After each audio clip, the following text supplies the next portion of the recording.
ચલો જીતવા જંગ ડુગલ વાગે છે, યા હોમ કરીને પડો ફતેહ છે આગે, યા હોમ કરીને પડો ફતેહ છે આગે. કવિ નર્મદની આ પંક્તિ છે. અને હવે મેન્સ પરીક્ષા આપણે ક્લિયર કરવાની છે, એટલે કે યા હોમ કરીને પડવાનું છે. સરફરોશી કી તમન્ના અબ હમારે દિલ में है, देखना है जोर कितना बाजू ये कातिल में है. બસ આ જોશ જુસ્સા સાથે હસતા રમતા ગીત ગાતા આપણે પરીક્ષાનો ઇંતજાર કરવાનો છે અને એટલી જ શિદ્દતથી આપણે પાસ કરી બતાવવાની છે. ઘણાના સપના આપણે સાકાર કરવાના છે, આપણું પોતાનું, આપણા માતા પિતાનું, આપણા સમાજના પરિવારના સભ્યોનું, અને ખાસમાં ખાસ તમારા પ્રત્યે જે ઈર્ષ્યા રાખીને બેઠા છે કે આ કાંઈ નહીં કરી શકે, આનાથી કશું થવાનું નથી, બસ એમને પણ આપણે કરી બતાવવાનું છે. અને એ સમય આવી ગયો છે. નાના નાના મુદ્દાને લઈને સચોટ તૈયારી કરશું એટલે કરલો દુનિયા મુઠ્ઠી મેં. તો જોઈએ આપણે આજે પત્ર લેખન, અને બીજો એક મુદ્દો આપણે જોવાનો છે આમની સાથે, ચર્ચાપત્ર. બંને એક નથી, અલગ છે, બરાબર ને? આની પહેલાના લેક્ચરમાં મિત્રો મેં બે વસ્તુ બહુ ઇઝીલી સમજાવી છે. એક મહત્વના નિબંધ અને બીજું છે સંક્ષેપીકરણ. હવે જોઈએ આપણે પત્ર લેખન. ચલો, આપણી ગુજરાતી ભાષા ને એ ભાષા નથી, કૌશલ્ય છે, આવડત છે, અને સારા સારા લોકોનું પાણી માપી લેશે. તો મેન્સની પરીક્ષામાં પણ આપણે આપણું કૌશલ્ય દાખવવાનું છે અને ભાષા પ્રભુત્વ કેળવવાનું છે.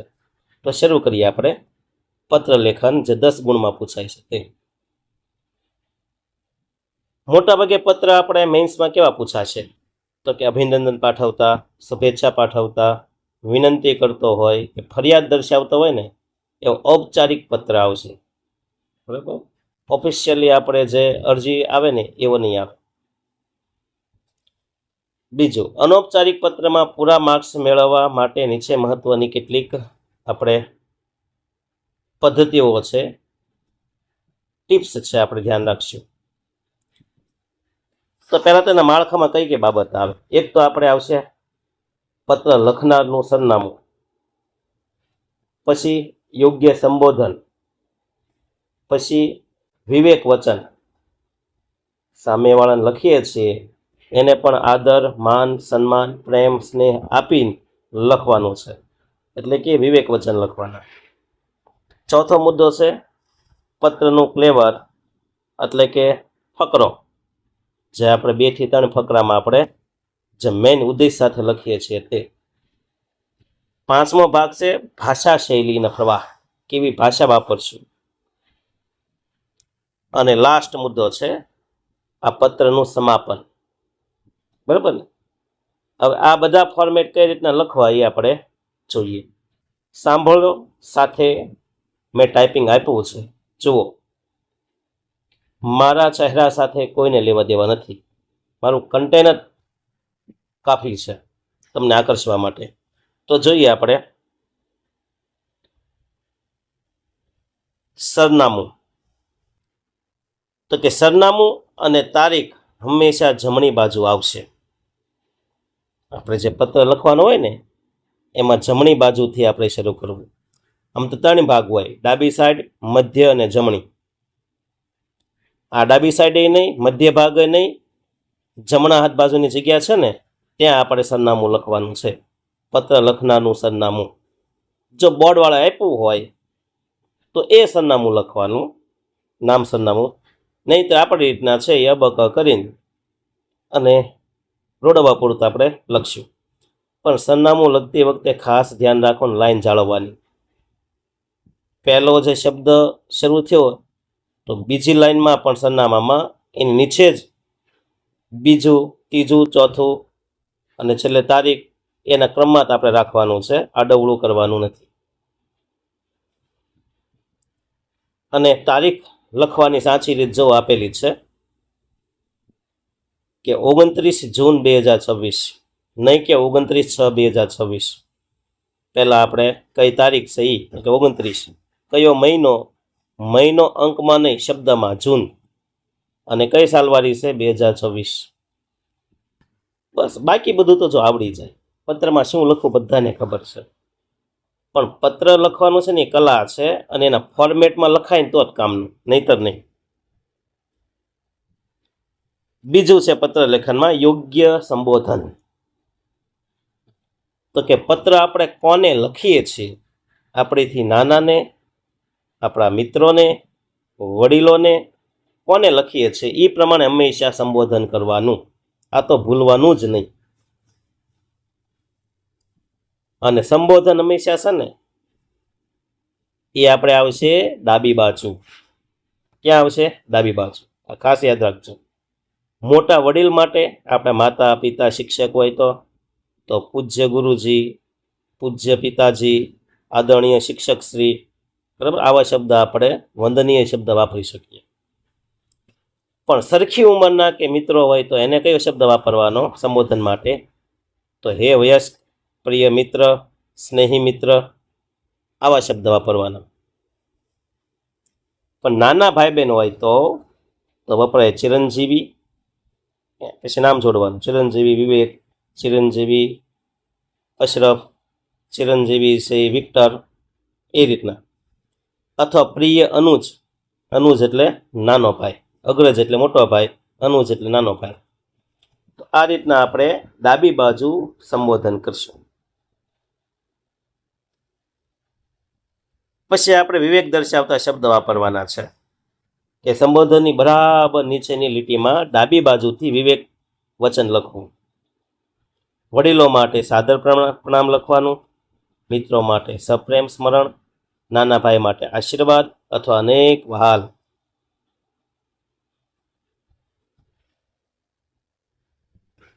પછી આવશે આપણું મેઇન પત્રનું બોડી ફોર્મ.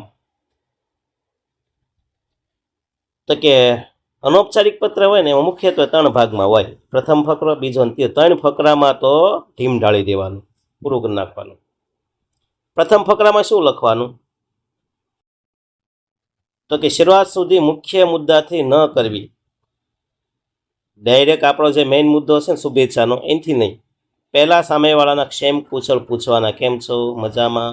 તમારો પત્ર મળ્યો હતો? આનંદ થયો?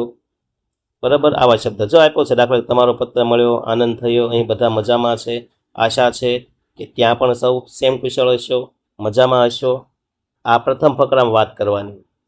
મેઇન ટોપિક ક્યારેય પહેલા ફકરામાં આવવો જોઈએ નહીં. અન્ડરસ્ટેન્ડ? યસ યા નો? Okay, yes. પછી છે આપણે બીજો ફકરો. બીજા ફકરામાં શું?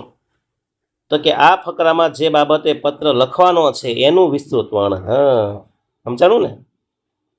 આપણે જે વિષય ટોપિક આપ્યો હોય ને એનું વર્ણન છે ને બીજા ફકરામાં આવશે.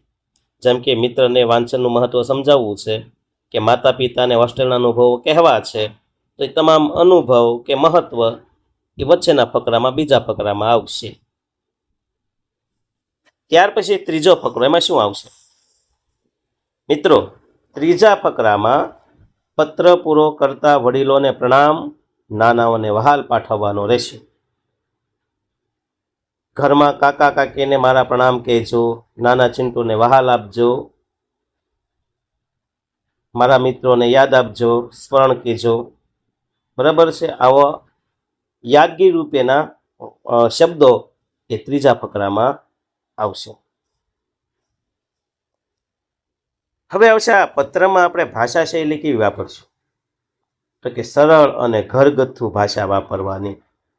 પત્રમાં બહુ ભારેખમ સરકારી શબ્દો વાપરવાને બદલે રોજિંદી લાગણીસભર આત્મીય ભાષા વાપરવાની. કારણ કે આ પત્ર છે ને એ કોઈ નોકરી માટેનો નથી, કોઈ ઓફિશિયલ નથી. આ આપણે આપણી ભાવના, લાગણી વ્યક્ત કરીએ છીએ. આપણે ઉત્કંઠા, અપેક્ષા, આશા આ વ્યક્ત કરીએ છીએ. એટલે એવા શબ્દ વાપરવાના જે આપણા લોક બોલીના હોય તે. વિષય ન લખવો, યાદ રાખજો. અનૌપચારિક પત્ર એમાં વિષય લખવાની જરૂર, ડાયરેક્ટ શરૂ કરી દેવાનું. આમાં વિષય કરીને પછી અભિનંદન પાઠવવા બાબતે એવું કાંઈ લખવાની જરૂર નથી. ઓફિશિયલ પત્ર હોય ને એમાં જ આવે, અનઓફિશિયલમાં ન આવી શકે. અને લાસ્ટ પત્રનું સમાપન. તો પત્રને અંતે જે લખનાર હોય ને એનું આવશે. કે વડીલો માટે હોય તો આપનો આજ્ઞાંકિત પુત્ર કે પુત્રી, કે આપનો કૃપાકાંક્ષી, મિત્રો માટે તારો સ્નેહી મિત્ર, નાના ભાઈ માટે તારો શુભચિંતક, તારા મોટા ભાઈના શુભાશીષ, એમ કરીને લિખિતન XYZ અબક ઠઠડ લખી નાખવાનું. જો ફોર્મેટમાં નામ આપ્યું હોય આપણને પ્રશ્નપત્રમાં કે આ ભાઈ ફલાણા ભાઈને મોકલે છે, તો જે મોકલનાર છે એનું નામ આવશે, આપ્યું હોય તોની વાત છે. ઓકે, હવે જોઈએ આપણે આ જે ભણ્યા ને એ મુજબનો એક પત્ર.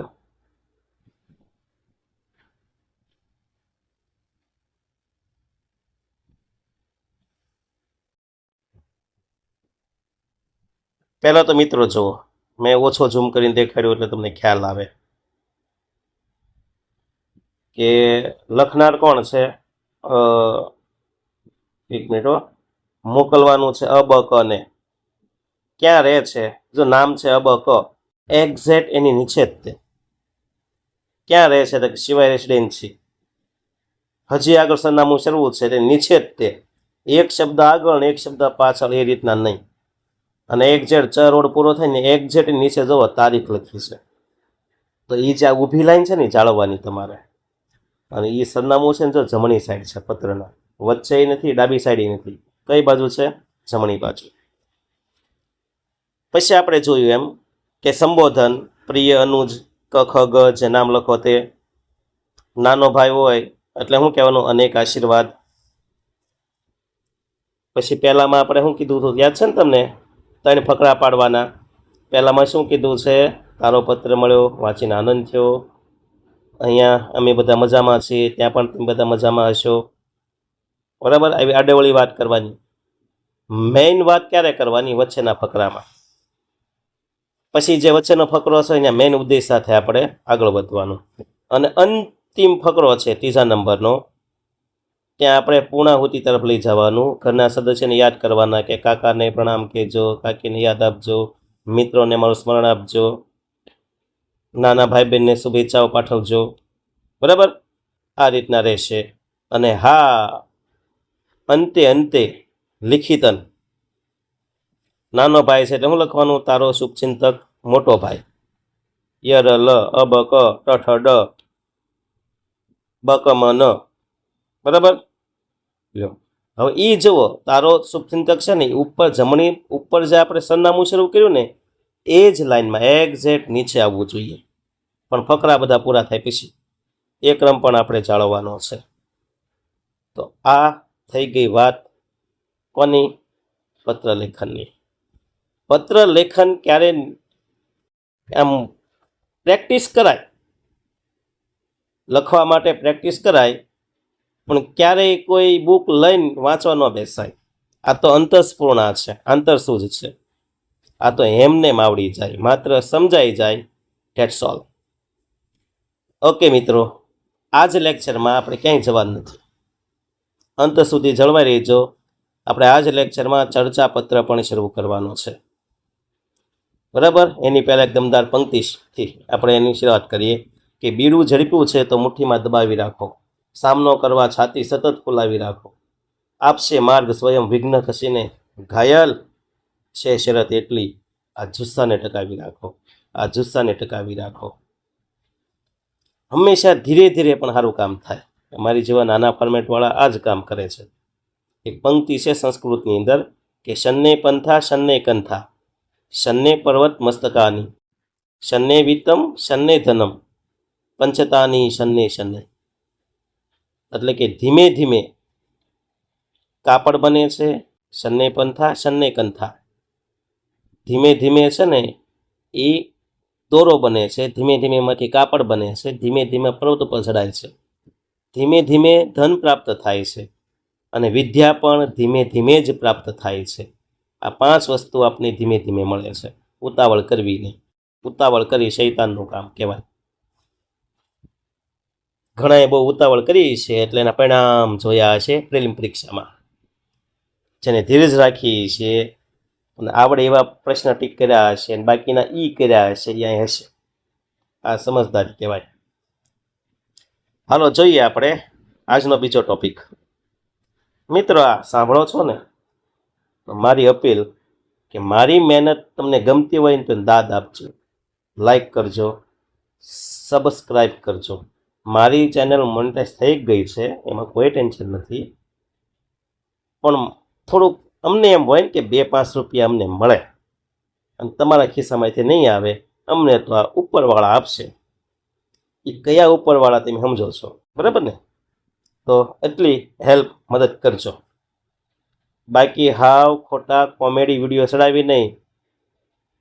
આપણે આગળ માગણી કરે છે, પણ અમારી માગણી વ્યાજબી છે. શિક્ષણનું કાર્ય કરીએ છીએ, ક્યારેય કોઈની ખોટી દિશામાં અમે દોરતા નથી.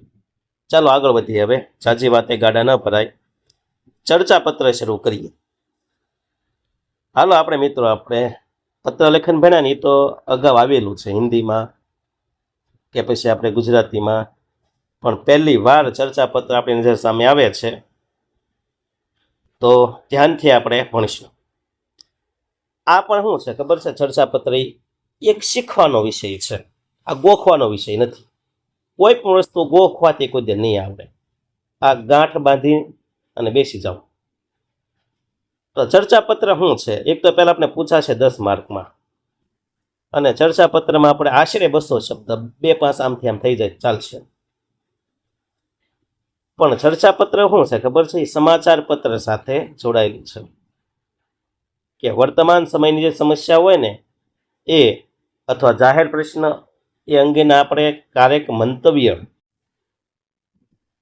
કોલમમાં છપાવતા હોઈએ, છાપામાં આપતા હોઈએ છીએ.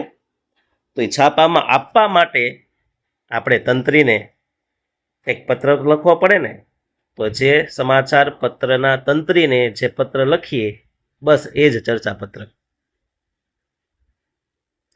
આ ચર્ચાપત્ર છે ને એના 2 ભાગ છે. આ તો ખાસ સમજી લેજો. 2 ભાગ તમારે પાડવાના છે. એટલે ભાગ 1 ભાગ 2 એમ દર્શાવવાનું નથી હો ભાઈ, પણ 2 ભાગ છે. પહેલા ભાગમાં શું કરવાનું છે? વિનંતી પત્ર કરવાનું છે.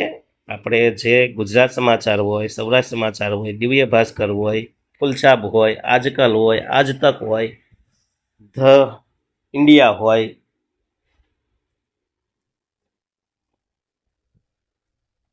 તો એ જે સમાચાર પત્રના કોઈ મેઇન વ્યક્તિ તંત્રી હોય ને, આપણે એને ઉદ્દેશીને ચર્ચા છાપવા માટેનો પહેલો ભાગ લખવાનો છે. વિનંતી કરવાની છે કે મારે આ બાબતની જાહેર પ્રશ્ન અંગેની સમસ્યા મારે રજૂ કરવી છે, તો આપણા છાપામાં આપવા વિનંતી. હા, આવી એવી ચર્ચા છે ને પહેલા ભાગમાં કરવાની છે. તો 2 ભાગ છે. પછી બીજો ભાગ છે ને, યાદ રાખજો, બીજો ભાગ છે ને એમાં કઈ સમસ્યા છે, તમારો મેઇન વિષય શું છે ને એની ચર્ચા તમારે ત્યાં કરવાની છે બીજા ભાગમાં. પહેલા ભાગમાં આપણે તંત્રીને વિનંતી કરવાની છે અને જે સમસ્યા ઉદ્દેશ્ય હોય આપણે રજૂ કરવાનો. ચાલો જોઈએ 2 ભાગ આપણે. હવે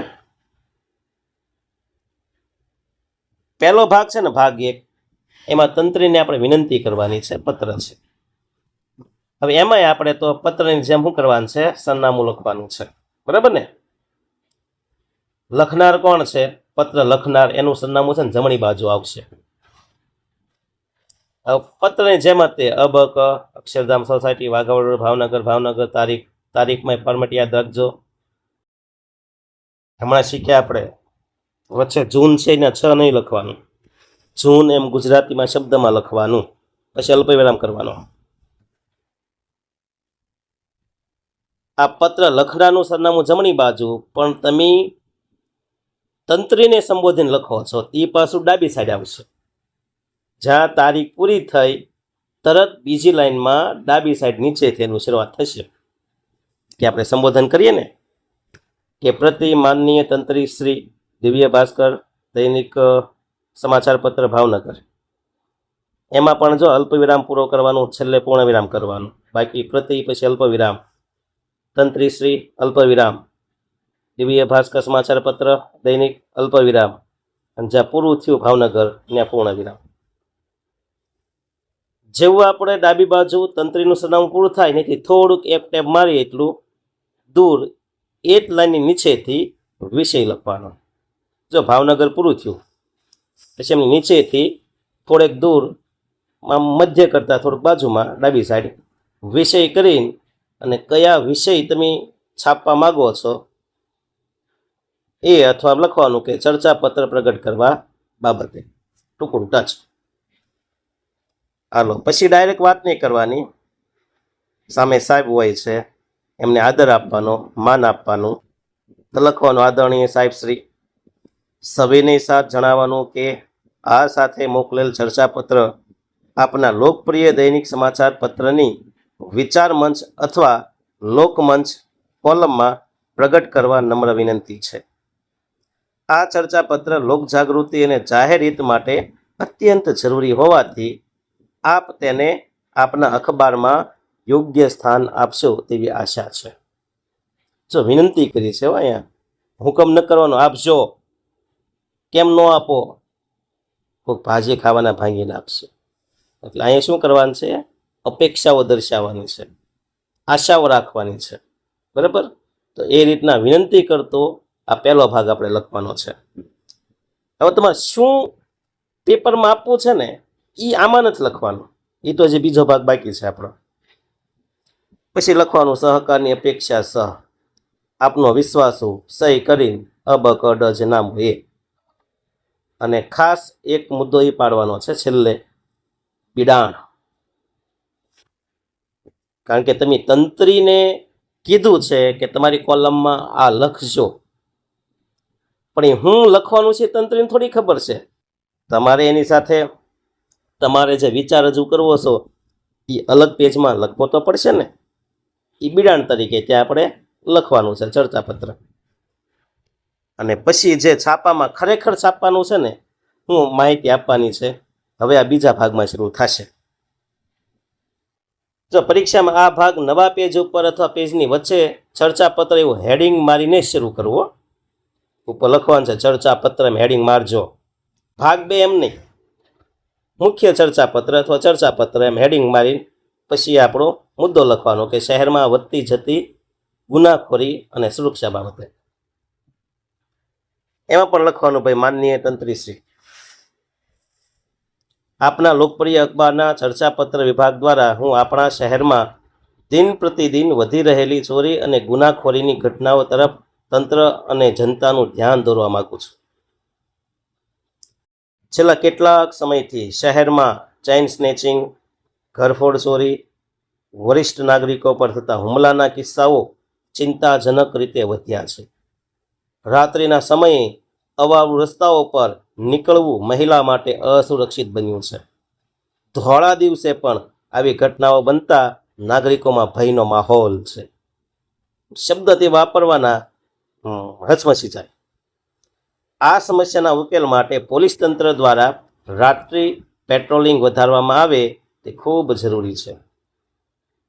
મુખ્ય ચોક અને સોસાયટીઓના નાકે સીસીટીવી કેમેરા લગાવવામાં આવે. સાથે જ નાગરિકોએ પણ અજાણ્યો, ફેરીઓ કે શંકાસ્પદ વ્યક્તિઓથી સાવધ રહેવું જોઈએ. આશા છે કે પોલીસ પ્રશાસન આ બાબતને ગંભીરતાથી લઈ વહેલી તકે કડક પગલાં ભરશે. એક જાગૃત નાગરિક અબક. આ થઈ ગઈ વાત આપણે મુખ્ય ચર્ચાપત્ર પાર્ટ 2ની. ચલો, અહીંયા આપણા 2 ટોપિક પૂરા થયા, પત્રલેખન, ચર્ચાપત્ર. અપેક્ષા રાખો કે તમને વિડીયો ગમ્યો હશે. ગમ્યો હોય તો જ લાઈક કરજો, ગમ્યો હોય તો જ તે. પરાણે પૂન થતા નથી, પણ એક છે, અમારા દિલમાં હંમેશા દુઆ તમારા માટે રહેશે કે તમે જલ્દીથી પાસ થઈ જાઓ અને એક સારી પોસ્ટ ઉપર આવી જાઓ, એવી અમારા વતી તમને શુભકામનાઓ. હજુ આપણે પવનની લહેરખી છે, તુફાન હજી બાકી છે, હજી વિડીયો આવશે. જોતા રહેજો, અમારી ચેનલને પણ સપોર્ટ કરજો અને ઔપચારિક રીતે તમે તમે અમને સપોર્ટ કરતા રહીશું. તમારું ગાડું પણ ચાલ્યા કરશે, મારું ગાડું પણ. ઓકે, તો ક્યાંય તમને એમ થાય ખામીસર જાય તો કોમેન્ટ કરીને જણાવવા ખરું, કારણ કે આવતા વિડીયોમાં હું એમાં થોડો ઘણો સુધારો લાવી શકું. ઓકે, ચાલો મિત્રો, ફરી મળશું. અસ્તુ. જય હિન્દ, જય ભારત. ભારત માતા કી જય.